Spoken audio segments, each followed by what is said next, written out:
अस्सलाम वालेकुम नाज़रीन। इरफान खान साहब है मेरे साथ। पाकिस्तान की बदलती हुई सियासी सूरत हाल पे बात करूंगा। दो तीन सवालात हैं। जी अस्सलाम वालेकुम वालेकुम। सर। दहशतगर्द चुन चुन कर हमारे हेड क्वार्टर में घुस घुस कर, मसाजिद में घुस कर हमारे सिक्योरिटी फोर्सेस को निशाना बना रहे हैं। रेंजर के जवान भी शहीद होते हैं, पुलिस के भी, सिविल भी। और इसी तरह शरपसंद जो हैं वो चुन चुन कर इबादत गाहों के मस्मार कर रहे हैं, कब्रिस्तानों को मस्मार कर रहे हैं। ये क्या हो रहा है हमारे पाकिस्तान में? और ख्वाजा आसिफ कहते हैं हम तो डिफॉल्ट हो चुके हैं। जी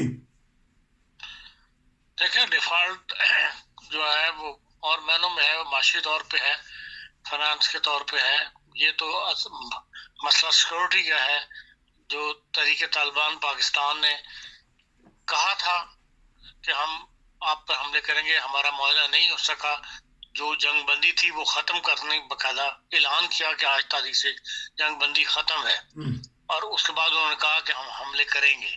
फिर उन्होंने एक खत निकाला कि भाई ये कार्रवाइयां हमने करनी है, और उसके बावजूद अगर रियासत या हुकूमत जो पाकिस्तान की है वो अलर्ट नहीं हुई या सिक्योरिटी इदारे अलर्ट नहीं हुए, तो फिर ये अपना कसूर है।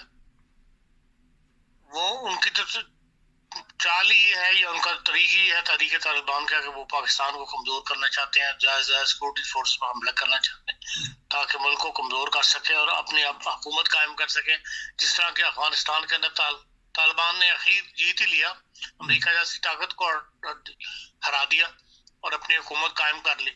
तो हम तो कोई चीज ही नहीं है फिर उनके आगे, तालिबान के आगे जो हमारी हैसियत है। तो उन्होंने बहरहाल एक मंसूबे पे काम कर रहे हैं, और वो पाकिस्तान के अंदर भी तालिबान की हुकूमत कायम करना चाहते हैं। वो उनको पंजाबी तालिबान कह लें या तहरीक तालिबान पाकिस्तान कह लें। बहरहाल इस मामले में हुकूमत पाकिस्तान ने शदीद गफलत का मुजाहरा किया है, जबकि जनवरी के अंदर पुलिस फोर्स पर 62 हमले हुए हैं। तो उसके बाद तो इनको अलर्ट हो जाना चाहिए था। ये छोटी सी बात नहीं है कि एक महीने के अंदर पुलिस फोर्स पर 62 हमले हों, जिसमें 93 एहलकार शहीद हुए हैं और 240 जो है वो जख्मी हुए हैं।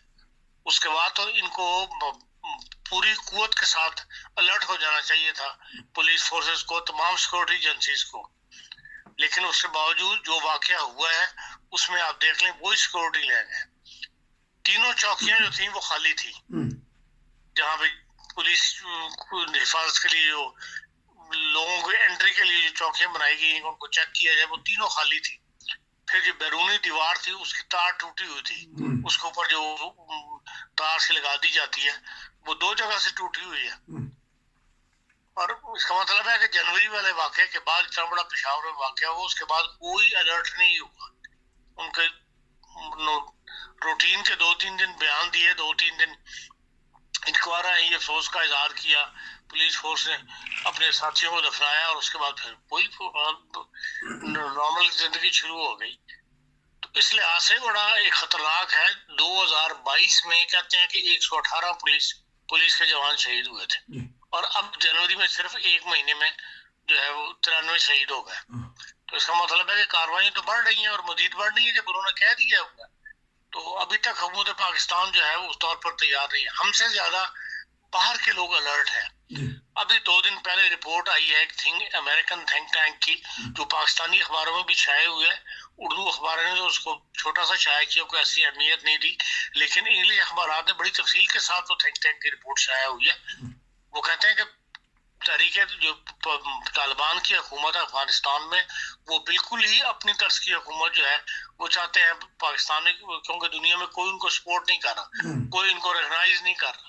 तो वो चाहते हैं कि हमारे मुल्क के अंदर हमारी कामयाबी इसी में है कि अब हमारे साथ के मुल्क पाकिस्तान के अंदर भी जिनकी फौज से उनको खतरा है, वहां पर भी ऐसी तालिबान टाइप की हुकूमत कायम हो जाए तो फिर हम खुल के अपनी कार्रवाइयां कर सकेंगे। जब थिंक टैंक ये बात कर रहा है, और उसी थिंक टैंक को रेफरेंस के साथ आज फ्रांस के अंदर एक खबर एजेंसी जो है उसने भी जो कराची वाले वाकये की रिपोर्ट जो है वो शायद किया, उसमें उस थिंक टैंक का भी उन्होंने हवाला दिया कि भाई दुनिया इस हद तक इनके मामले में सोच रही है, और ये लोग खुद کوئی ایسی کاروائی نہیں کر رہے جس سے جو ہے وہ تو کہتے ہیں دنیا کو یہ غیر محفوظ بنا رہے ہیں. ہر کوئی اپنے نقطہ نگاہ سے سوچتا ہے نا. وہ تو سوچتے ہیں کہ اگر پاکستان کے اندر بھی طالبان کی حکومت آ گئی, یہ طالبان اس طرح کاروائی کرتے ہیں تو پھر دوسری دنیا بھی غیر محفوظ ہو جائے گی. وہ اس ریفرنس کے اندر یہ بات کر رہے ہیں کہ بھئی پاکستان جو ہے وہ دنیا کے لیے غیر محفوظ ملک بنتا جا رہا ہے جس طرح افغانستان تھا. تو اب یہ حالات جب ہو جائے تو اگر بھی حکومت کی تب بھی آنکھیں نہ کھولیں, ان کی اپنی لڑائیاں ختم نہ ہوں. اور وہ مین وجہ یہی ہے کہ سیاسی عدم استحکام کی وجہ سے ان تمام کارروائیوں کو رستے مل رہے ہیں, آسانیاں پیدا ہو رہی ہیں. اور انہوں نے سب سے پہلے جو ہے, اب دیکھ لیں کراچی والے جو کچھ واقعہ ہوا تھا کراچی کے اندر, اس سے انہوں نے اپنا رستہ مار کے اور دیکھ لیا کہ گورنمنٹ کا کیا ریئیکٹ کرتی ہے, کس قدر ریئیکٹ کرتی ہے. کراچی میں اوپر نیچے 2 واقعے ہوئے, گورنمنٹ نے کوئی ریئیکٹ نہیں کیا. اس سے وہ بھی شیئر ہو گئے. انہیں پتہ لگا کہ حکومت ان معاملات کو اتنا سیریس نہیں لے رہی, انہوں نے بڑی کارروائی کر دی. اور ڈر تو یہ ہے کہ مزید کارروائیاں ہوں گی. ابھی پشاور میں ہوئی ہے, اس کے بعد کراچی میں ہو گئی ہے, اور پولیس فورس کو نہتہ کرنے کی کارروائی جو ہے, یہ تو ملک جو سیکورٹی کے ادارے ہیں وہی اگر ہمارے ہاتھ سے نکل گئی یا ان میں خوف پیدا ہو گیا تو پھر باقی ملک کی سیکورٹی کس نے کرنی ہے. بہرحال جو ہوا ہے اس کے اوپر آنکھیں کھل جانی چاہیے, حکومت کی بھی, سیاستدانوں کے بھی, سیکورٹی کے اداروں کے بھی, اور عدلیہ کے بھی. جی شر پسند عناصر گلی گلی کوچے کوچے جا کے عبادت گاہوں کو نقصان پہنچا رہے ہیں, تو یہ بھی تو غفلت حکومت یا سیکورٹی ادارے دکھا رہے ہیں. انہی کو حکومت نے کھلا ہاتھ دیا ہوا ہے نا, اسی سے بھی وہ ہے تو انہی میں سے انہی کی شاخ ہے. شر پسند جتنے بھی ہیں, انتہا پسند, شر پسند, سبھی. ابھی کل کینیڈا سے سب تقریر کر رہے تھے اور وہ فوری مطالبہ کر رہے تھے کہ پاکستان میں جو مدارس ہیں ان کو بند کیا جائے. جو انہوں نے رپورٹ جاری کی ہے, مجھے نہیں پتا انہوں نے فگر کہاں سے لی ہے, لیکن انہوں نے ایک مدرسے کا بتایا کہ دیوبندی یا مدارس کی جو تنظیمیں بنی ہوئی ہیں 3-4, ان میں کیا کچھ ہو رہا ہے, وہ رپورٹ انہوں نے اپنی طرف سے جاری کی ہے. اور فوری مطالبہ کیا کہ یہ پاکستان کے سلامتی کو خطرہ ہے, یہ سارے مدارس ان کو بند کیا جائے. اور انہی میں سے انتہا پسند انہوں نے بعض مسئلہ گنوائی ہیں کہ 200 میٹر سے بھی کم فاصلے کے اوپر جو ہے وہ دوسری مسجد بنی ہوئی ہے. وہ کہتے ہیں یہ ان کا منصوبہ ہے کہ کثرت زیادہ سے زیادہ مسجدیں بناؤ, اور ان کے اندر جو ہے جتنے بھی مولوی بٹھائے ہوئے ہیں وہ سب وہ کہتے ہیں انتہا پسند, اور وہ ملک کو آپس میں شہریوں کو لڑانے کی باتیں کر کے تو ملک کو نقصان پہنچا رہے ہیں. گلی گلی کوچے کوچے بمبارمنٹ پیدا کر رہی ہے ہمارے وہاں کا معاشرہ, ہمارے مدرسے. عرفان خان صاحب بتا رہے ہیں الیکشن کمیشن پہ بھی انگلیاں اٹھ گئی ہیں, ججز پہ بھی انگلیاں اٹھ گئی ہیں, اور جو ایک پولیس آفیسر ہے وہ ان کا تبادلہ روک دیا سپریم کورٹ نے. پولیس افسر اتنا طاقتور ہو گئے ہیں کہ وہ الیکشن اپنے ہاتھ میں لے لیں گے. نہیں, پولیس الیکشن ہاتھ میں لیتی, پولیس سے سیکورٹی کرنی ہوتی ہے کہ وہاں پہ بدامنی نہ ہو یا لڑائی جھگڑے کی صورت میں وہاں پولیس موجود ہو. ان کے دراصل اندرون خانہ معاملات اور چل رہے ہوتے ہیں, ٹرانسفروں کی وجہ اور ہوتی ہیں, اور پھر سپریم کورٹ کھل کے کیس کو سنے گی تو پھر پتہ لگے گا کس وجہ سے ان کو انہوں نے روکا ہوا ہے یا ان کی ٹرانسفر کو انہوں نے کالعدم قرار دیا ہے. بہرحال فیئر الیکشن کے لیے ضروری ہے کہ حکومت کا پسندیدہ آئی جی نہیں ہونا چاہیے, بلکہ جو اداروں میں لوگ پہلے سے کام کر رہے ہیں انہیں کو مزید کام کرنے دینا چاہیے. لیکن ہمارے یہاں کھیڑ پیچ اس قدر زیادہ ہو رہی ہے خصوصاً پنجاب کے اندر کہ بظاہر ہے کہ شک کی گنجائش تو موجود ہوتی ہے. پھر تو کیا دیکھ رہے ہیں, عمران خان صاحب نے کہہ دیا کہ بدھ کو جو ان سے جیل بھرو تحریک, پیر کو ان کی وہ خود پیش بھی ہوں گے, تو ابتدا کہاں سے دیکھ رہے ہیں آپ؟ دیکھیں ان کے سب معاملات یہی ہیں کہ وہ حکومت کو پریشرائز کر سکے کہ بھئی حکومت جو ہے وہ الیکشن کروا سکے.